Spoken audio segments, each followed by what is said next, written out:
Assalamualaikum warahmatullahi wabarakatuh. Ayo kita belajar IPA. Masih semangat ya? Pada bab 2 ini kita akan mempelajari interaksi makhluk hidup dengan lingkungannya. Untuk memahami bab ini dengan baik, mari simak materi berikut. Setiap makhluk hidup membutuhkan tempat tinggal. Lingkungan tempat makhluk hidup tinggal biasa disebut dengan habitat. Lingkungan adalah suatu kesatuan hidup antara kondisi fisik yang mencakup keadaan sumber daya alam, seperti tanah, air, energi surya, dan mineral. Kemudian flora dan fauna yang ada di atas tanah, di dalam tanah, maupun di perairan. Ada hubungan antara makhluk hidup dan lingkungan, baik lingkungan yang berupa makhluk hidup atau dengan benda yang tak hidup. Hubungan itu akan membentuk timbal balik yang kompleks. Suatu sistem yang terbentuk oleh hubungan timbal balik antara makhluk hidup dengan lingkungannya disebut dengan ekosistem. Ada dua komponen ekosistem, yaitu komponen biotik atau hidup dan komponen abiotik atau tak hidup. Komponen biotik. Komponen biotik adalah komponen hidup. Berikut ini contoh komponen biotik yang ada di lingkungan sekitar kita. Pertama yaitu organisme autotrof atau produsen, yaitu sebagai produsen karena organisme ini mampu membuat makanannya sendiri. Bahkan, ia membuat makanan bagi organisme lain yang tinggal di ekosistem. Produsen ini kemudian akan membuat makanan dengan menyerap senyawa serta zat-zat anorganik yang akan diubah menjadi senyawa organik melalui suatu proses yang dinamakan sebagai fotosintesis. Yang kedua adalah organisme heterotrof. Ini disebut dengan konsumen. Ada konsumen pertama, konsumen kedua, konsumen ketiga, tergantung pada rantai makanan yang ada, yaitu memiliki sifat yang berbeda dengan organisme produsen. Organisme heterotrof ini akan memperoleh makanan dari organisme autotrof dan juga akan memakan sesama organisme heterotrof yang lain. Contoh organisme heterotrof adalah manusia dan hewan. Yang ketiga adalah organisme pengurai atau dekomposer, yaitu organisme golongan terakhir dari komponen ekosistem biotik.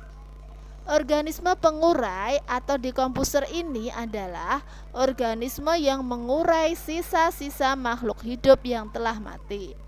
Pengurai adalah organisme yang bekerja merubah senyawa organik dari organisme yang telah mati menjadi senyawa anorganik melalui suatu proses yang disebut dekomposisi. Contoh organisme pengurai adalah ganggang, jamur, bakteri, cacing, dan dari orang biasa. komponen abiotik adalah komponen yang terdiri dari benda-benda bukan makhluk hidup, tetapi ada di sekitar kita dan tentu saja juga mempengaruhi kelangsungan hidup. Contohnya suhu, air, Hati garam, yang setia tulus padamu. macam ekosistem. Yang pertama adalah ekosistem air atau akuatik.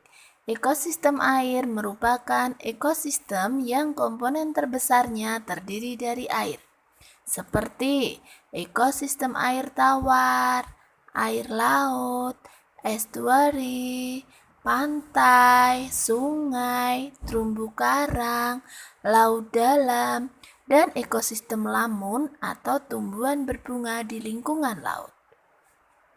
Yang kedua adalah ekosistem darat atau terestrial.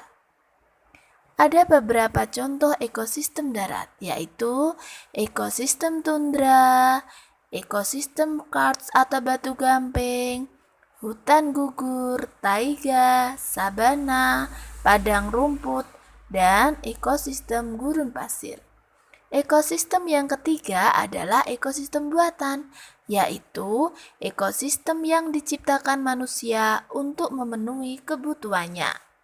Contoh ekosistem buatan, bendungan, hutan tanaman produksi, misal hutan jati, hutan pinus. Agroekosistem dapat berupa sawah tada hujan, sawah irigasi, perkebunan sawit, dan ekosistem pemukiman dapat berupa kota, desa, dan juga ekosistem ruang angkasa.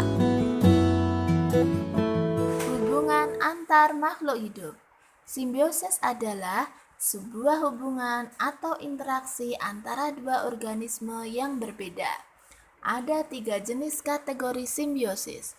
Yang pertama adalah simbiosis parasitisme. Simbiosis ini, satu organisme mengalami kerugian. Salah satu contoh, parasit akan menempel dan mengambil makanan dari inangnya. Biasanya, inang menjadi pihak yang dirugikan. Parasit yang menempel pada inang akan mendapatkan keuntungan berupa makanan atau perlindungan. Inang tidak bisa mendapatkan makanan yang cukup, bahkan mati karena parasit tersebut. Contoh, tanaman benalu pada pohon buah. Pohon inang akan kekurangan nutrisi karena diambil oleh tanaman benalu. Contoh berikutnya adalah cacing pita. Cacing pita juga termasuk hewan parasit. Cacing yang hidup dalam perut hewan atau manusia membawa dampak buruk pada inangnya. Simbiosis yang kedua adalah komensalisme. Simbiosis ini melibatkan dua spesies yang saling berhubungan. Salah satu spesies akan diuntungkan, sedangkan yang lain tidak dirugikan. Contoh, bunga anggrek dan pohon yang ditumpanginya. Bunga anggrek mendapatkan tempat untuk hidup, tetapi tidak menyerap sari-sari makanan pohon tersebut. Pohon yang ditumpangi pun tidak mendapatkan kerugian ataupun keuntungan dari pohon anggrek. Berikutnya adalah simbiosis mutualisme. Simbiosis ini saling menguntungkan, baik inang maupun spesies yang menempel mendapat manfaat dari interaksi mereka. Contoh, kupu-kupu dan bunga. Kupu-kupu mendapatkan madu sebagai makanan, dan di sisi lain, penyerbukan bunga bisa lebih cepat karena bantuan dari kupu-kupu. Contoh berikutnya yaitu bakteri Rhizobium leguminosarum dengan tanaman polong-polongan. Bakteri ini mengikat nitrogen yang terdapat pada udara bebas. Dengan adanya bakteri ini, tanaman polong-polongan menjadi lebih subur. Dan bakteri Rhizobium akan mendapat makanan dari tanaman polong-polongan. Jadi, terjadi simbiosis saling menguntungkan antara bakteri dan tanaman polong-polongan. Wassalamualaikum warahmatullahi wabarakatuh. Jangan lupa like dan subscribe-nya ya. Untuk materi rantai makanan, jaring-jaring makanan, dan pengaruh perubahan lingkungan pada video berikutnya. Interaksi makhluk hidup dengan lingkungannya pada part 2. Tonton ya.